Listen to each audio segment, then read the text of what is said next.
What's up guys, Sub-Zero here, back for another VOD review. This is another game from Xunge, I think is how it's supposed to be pronounced, or at least closer than my terrible American pronunciation, so hopefully that's a little bit better. We started a Wukong with a bow, and we got a glove drop, so maybe it's some kind of AD game. Honestly, I've been loving the AP flex angle that I've seen from this guy. It's attack speed, right? Up to 10 stacks is what this says, I think. Okay. So attack speed Mirage could be interesting. What was the Ezreal and the Vladimir? Not interested at all in the Wukong pair. That's why, like, to me here, I would think about holding Wukong pair with the Karma to play Jade Opener. He really hates Jade Opener, it looks like. He is not interested at all in playing Jade. Like, I would think about potentially... I mean, I don't really want Last Whisper Slam.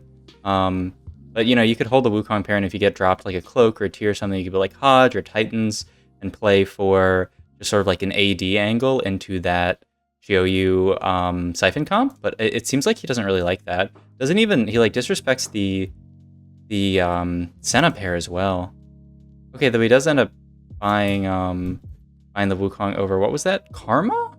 Really? He's not interested in holding Karma either. Almost have Astrals here. He loves the Astral opener, so he's going to hold those units. That's fair enough. I mean, he really likes the Astral opener into just playing AP Flex. So you can definitely see this angle. Okay, so money, a tier, so like Hodge Slam seems quite reasonable. Are there any units that you really want to hold? A set pair, perhaps? Over like Senna plus Ez, maybe? Or Senna plus Leona? I don't know, does he even care about set pair? Not at all. Interesting. Axiom Arc. This is Baby Dragonmancer, Dragonmancer in training, and True 2s. I basically hate all of these. X Mirage again. It's attack speed. I mean, I think this one's okay. It actually... Could it be a Karma reroll angle? I don't know if it's played very much in China, but it's been really popping up in NA. He's gonna just take True 2s for the econ angle. And he literally explodes the 2 cost into gold. I imagine that wasn't intentional. It doesn't really end up mattering. But he just uses this as an econ augment. Okay, the entire chat spamming as well. Okay, I don't think that was intentional. Okay, and it's static Shiv Slam here. I mean, that's the best item slam you can slam in this spot. I was thinking about potentially Hodge, but I mean, without a really good unit to hold it, the Shiv Slam makes a lot of sense. Okay, so we're just playing Astral opener here with a Malphite for Bruiser. We can get mages in later, and yeah, should be pretty straightforward. Okay, that's a really good hit. And then from this spot, I don't know if he checked mages for Mage Nomsy, but it could, you know, be a Daeja game. The attack speed Daeja just slam static Shiv plus some other items like static Shiv Hodge. Could theoretically be a Lagoon game as well. Oh, he double levels for Mage here. So aggro. I mean, it makes perfect sense. Okay. I would be a little bit afraid to do this because it's going to wreck your econ, but like, you should definitely do this.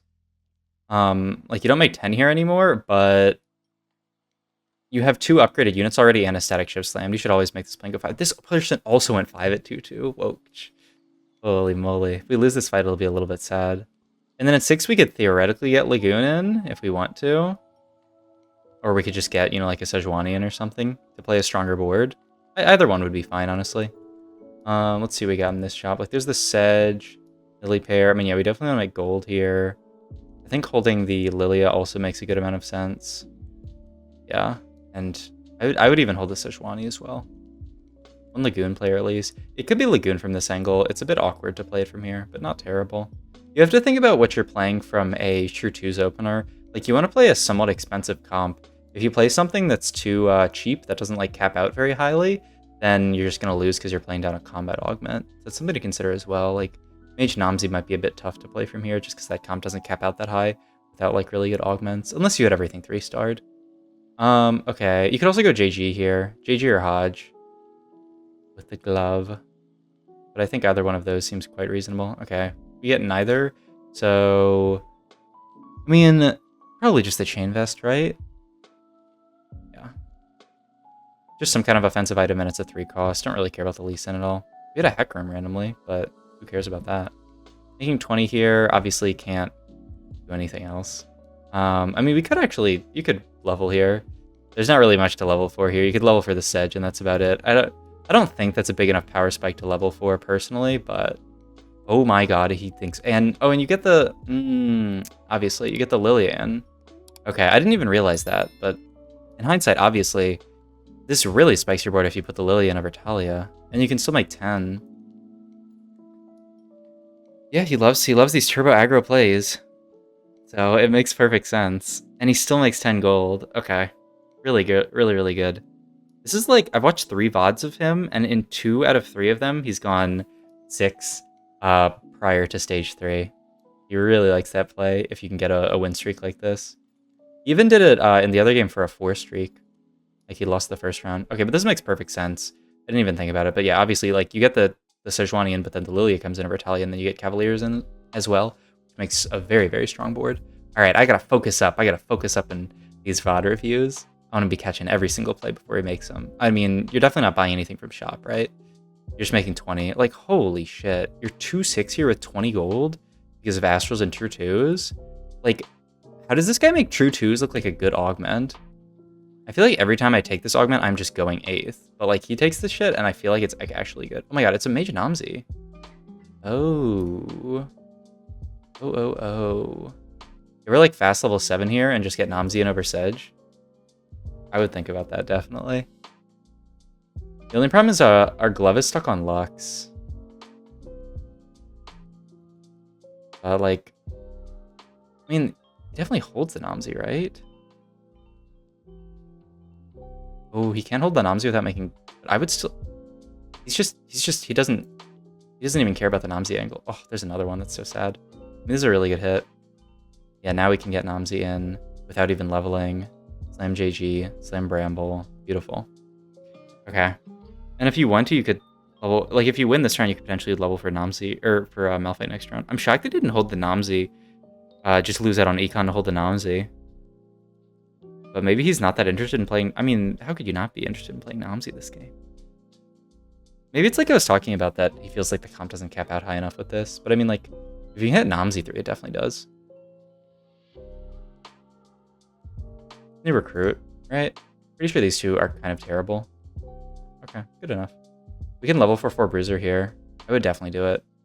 On the 6 streak, with a strong-ass board, and it's a huge power spike. I mean, you should scout here, right? Like, do we need to level for 4 Bruiser to beat that guy? I think it's actually possible that, yes, we do, with just being stuck on Lux 1. So I would level for Jax here every time. He won't. Okay. He makes the judgment call that he can beat this board without leveling. Because if you lose to this board, it was always worth the level, I'm pretty sure. Okay, and he's right? Okay, yeah, he's right. So we win this... Oh, okay. Really, I mean, I'm afraid there that I'm going to lose to this board. And so I'd level here, but he evaluates the fight properly, knows that he can win without leveling, so there's no reason to level, right? So, really well played. Another Jax, Siphon, but I don't really care about that guy. But that was super well played. Maybe this board without leveling? Archangel's Guildspat. He has so much faith in his board, honestly. Good Lux positioning to hit their whole team. Oh, I mean, we should always win this one, right? Somme has 0 items. They do have some insane augments, though. Blue Battery is not bad. Oh, but they just got this stuff in. They're only 23 stacks. They don't even have that value. Okay. 8 streak here, and he didn't have to put golden leveling. I mean, surely you level next round, right? There's no way you don't level next round. We already have JG Shiv. We'd like some kind of mana item if we're going to play this Nomsy angle. We can also just use this Nomsy angle to pivot into something late game. Either way, a tier can't be bad here. If we can't get tier, glove seems fine. Oh, you take Giant Spell just for the Silas pair? Are you going to roll here at 7? Like, you could go 7 here and roll it to try to find something else. Finds the Daeja. Immediately pivots to the Daeja. Siphon. Okay, so he really thinks Daeja 1 much stronger than Nomsy 1 makes sense. I mean, looks like he wants to play some kind of Daeja game. He doesn't have a lot of the traditional like guild units. He's just built a board with Siphon, and he also kind of has mages in for frontline. You could theoretically get in like a bruiser next level. It's quite an interesting fast pivot. I mean, it's certainly not bad with Static Shiv JG here. just probably want one kind of like last damage item here. You think about, yeah, let's make gold by selling the Malphite as well, right? Agreed. Agreed. Itis can be our front line. Let's check what the item is. Goldmancers? Oh my god. And we're looking at potentially like a 4 dragons angle. I mean, at this point, you should just cut Skarner for Rakan, right? Isn't that stronger? Like, he's a way better unit than Skarner, and he adds Guardian synergy, which is pretty big. And that's just our board. And then you keep the Silas in. Oh, you want to move item over. Okay, that seems fine. We're probably going to take Silas out soon anyway. I mean, you can just add another drag. And then, yeah, sell your entire bench to make econ. Or not to make econ, but to pump up your Goldmancer staff. I mean, it's a good item. And it can farm us a lot of gold if we continue to win. Oh, this is a huge win. The 10 streak with 70 gold here. So we're just going fast 8, maybe fast 9. Depending on what else we can do. Oh my, it's a wrap. I don't know if I should even watch the rest of this game. It's actually such an insane... I mean, really, really well played opener. I really like this transition into Daeja here. I think, like, having really high priority on Daeja, I mean, makes a lot of sense. Oh, this is odd, though. I mean, getting in 4 Mirage for the attack speed makes a good amount of sense. He's really indexing into the Mystic here. Like, you can't play 4 Dragon now. Like, this is really... I mean, you always want to play this as Raka, right? But as far as, like, 3 slots, probably 4 slots, I would just level here. Like, you're really playing these units plus nothing, plus maybe Braum, instead of, like, Siphon plus Silas plus one of these. Interesting. I mean, this may be strong later, but I can't imagine that you don't, like, cut this for, like, Siphon Silas. Maybe the 4 Mirage is even better. I'm interested to see what he does here, if he just sits. Because, like, the only angle I could see this at is maybe that we're just going to sit at level 7 here. Because we don't really care that much about, like, building... like, going fast 8 here, because we're going to lose out on combat power by going 8. Maybe that's the angle that makes the most sense. I mean, also, getting in 4 Mirage is big. But we lose this... I feel like, should we ever lose this fight, really? I feel like you can win this fight pretty easily. I feel like this is a mistake, but obviously... like I say, like, going into these videos, this guy's a much better player than me. So, like, this seems really off to me. I feel like you should just really go in on playing for Streak here and level for Siphon plus Silas here, and your board would be 10 times stronger. Like, you don't even have to...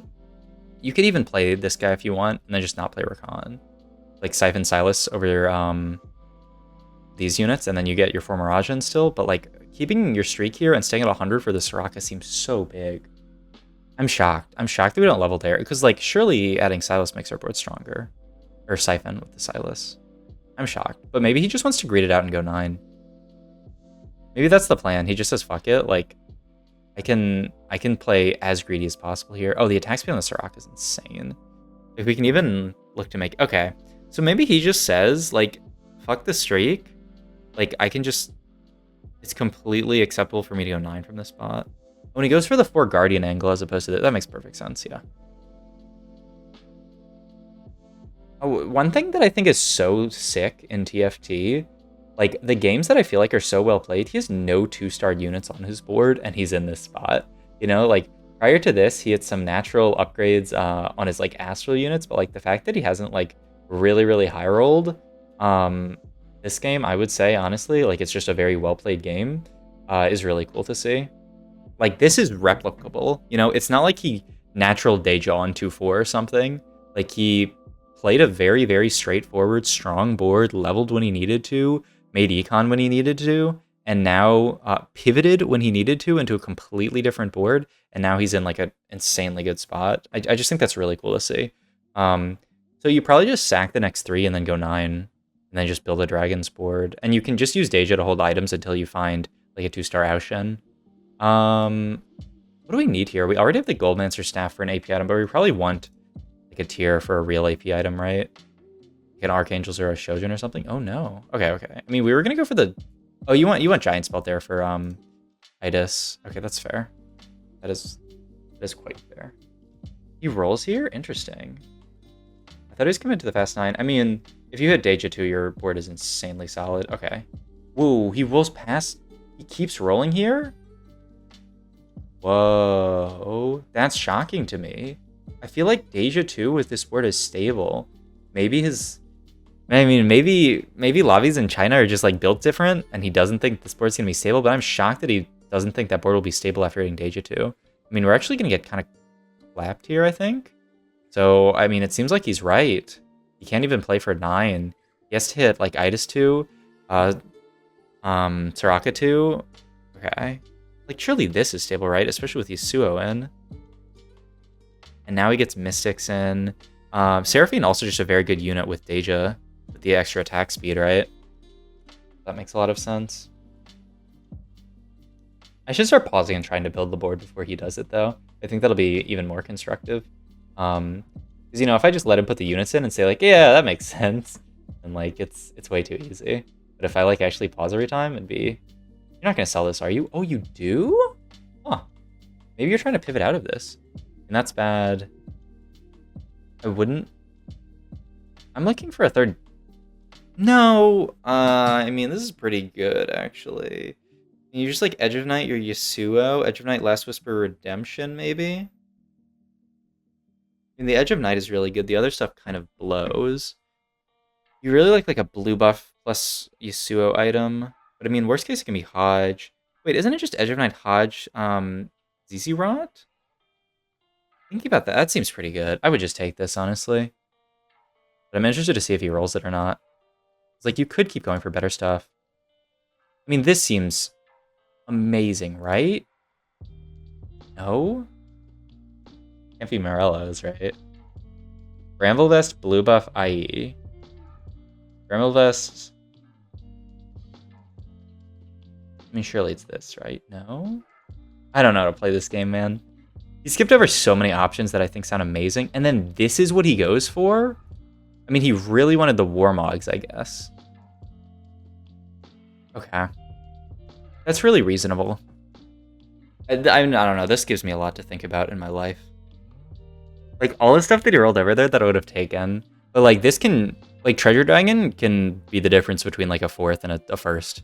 Or, like, a 7th and a 4th or something. Like, just having the right items on your units actually just completely changes the game. So, what can we gain from this Treasure Dragon? Okay, I mean, this makes perfect sense when you think about it. He's not prioritizing Yasuo items. Who gives a shit about our Yasuo items? It's a Yasuo one. What you're prioritizing here is finishing at least this Daeja item, or the Idas item, and then maybe even getting something more than that. Because it's an Idas 2. I mean, why would I even care about Yasuo items when you think about this? This is a 21 gold unit versus a 5 gold unit, and it's already got the Bramble Vest attached. So completing the Warmogs is so important here. I don't know. I was thinking maybe of, like, Redemption or something, but... I mean, it's like, he could have also gone for, like, Redemption Thief's Gloves, which I thought would have been better. But he really prioritizes the Warmogs here. I think... I mean, Warmogs definitely is a lot more just HP than Redemption. Okay. Really interesting play. And then you just... Oh... Okay. Oh. I mean, that seems obvious in hindsight, but the Static Shiv can do the exact same amount of work on Soraka. We're already going to get attack speed from this. Might as well just go full damage. I was thinking Hajisuo. This seems better. Man, I'm just going to never play another game of TFT, and I'll just watch this guy forever, and I'll emerge in set 8 as the best player, well, the second best player in the world, because, you know, this guy will be the best. But, like, every decision he makes that I would make a different decision, I'm always like, oh, duh. Like, obviously, it's the other one. And, like, sometimes when you watch good players play, you're like, oh, I can, like, kind of see why you did that, but, like, I really, like, sometimes I'm like, I don't see why you did that. Like, the play I have in my head is way better. And sometimes, like, good players fuck up. You watch your favorite streamer, and, like, sometimes they just make mistakes. And also, sometimes they're just trolling because it's a stream and they're, like, reading chat or something. But this guy, like, every single time he makes a play, I'm like, oh, yeah, obviously. Why would it ever be anything but this? But, like, I mean, that's so hard. Okay, maybe we lose this fight, but we're so healthy because we win streak the entire game and we have like 100 gold. Hold this edge, right? Yeah. You can also hold the Nunu for Nunu 3. That's going to be a 0 items Nunu 3 if we hit it, but sure, why not? What's the end game for this comp? I mean, it's going to be pretty similar, right? You probably still play 6 Mirage because you have the Mirage spat. Like, you always want to play Yasuo plus Daeja, and because you have +1 Mirage, you might as well fit in 6 with Nunu, I imagine. Which means, like, this is essentially our board. You can theoretically cut Soraka plus this, but, like, their con makes perfect sense here. So it's probably, like, just add Bard, and that's our board. Add Bard, and then call it a day. Seems very, very good. And then, you know, like, hit Yasuo too. Maybe if we can win enough fights, we could hit, like, Daeja 3. But, I mean, the Soraka could come out. The only problem with Cavspet, like, Cavspet is so good on Yasuo, we don't... Okay, that's fair enough.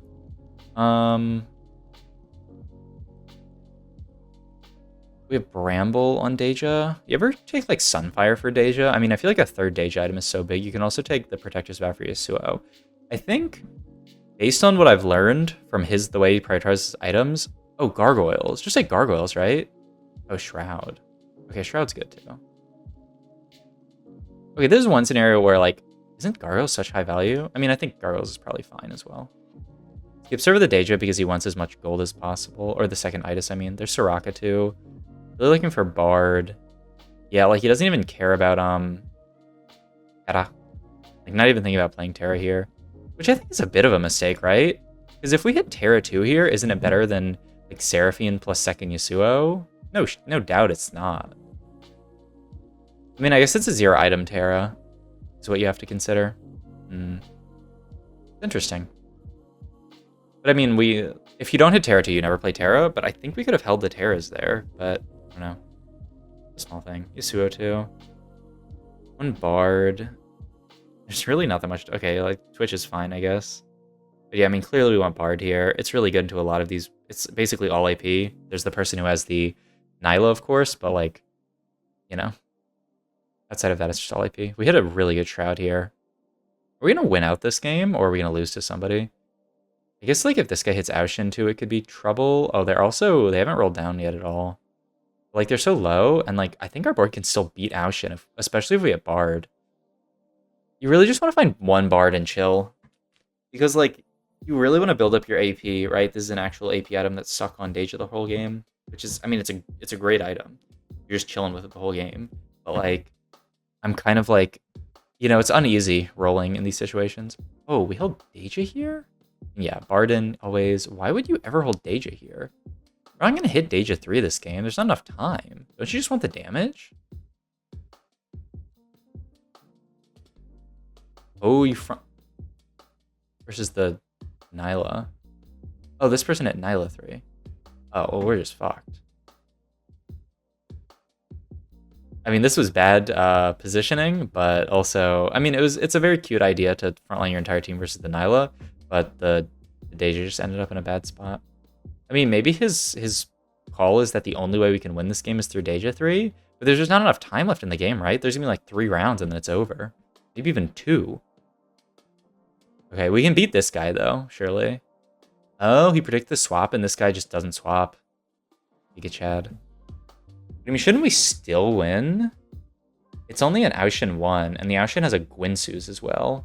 Like, how is the Aushin supposed to actually kill our Daeja? Especially through Soraka and, like, Bard. It was actually closer than I thought. Okay. Top 2 secured. Okay, now we sell the Daeja. Interesting. I'm rolling for Bard. What the hell else do you roll for here? Aren't you just making your board weaker? I mean, I guess the idea is that, like, we can't win if we don't hit Daeja 3. And we have at least one more fight. Okay. Good positioning on the Itis to have it protect the Daeja now. Could we ever win? Because the Itis took tank like 10 Nyla ults. Oh, and now Daeja's dead. You buy Daeja here, sell these. I mean, you don't have to sell these too. Dragon Carousel, maybe? Are we gonna... Oh, the Zephyr's really big. We have 13 HP. Are we gonna sell board and look for Daeja 3 here? Is that our only win con?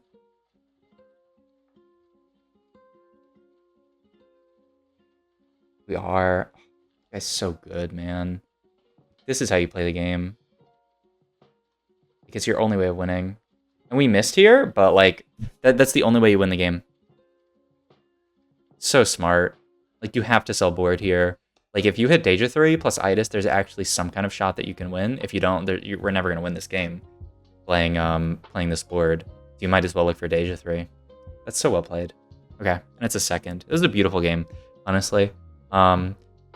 I thought maybe the game was just gonna be Freelo once we hit the Soraka, but actually losing that fight made the game way more hype. Oh my god, this was such a cool game to watch. Okay, hope you guys enjoyed this VOD. If you have any suggestions for other players that I should VOD review, let me know in the comments down below. I had some suggestions in my last one. Someone said Milk. I think that'd be a really fun one to review. But yeah, if you have any other specific players that you'd like to see, let me know. Any specific comps that you want to see as well, though. That's probably going to be more work because I'm not going to like scroll through all his VODs and find comps. But yeah. Okay. Hope you guys enjoyed this video. I'll catch you guys in the next one. Bye.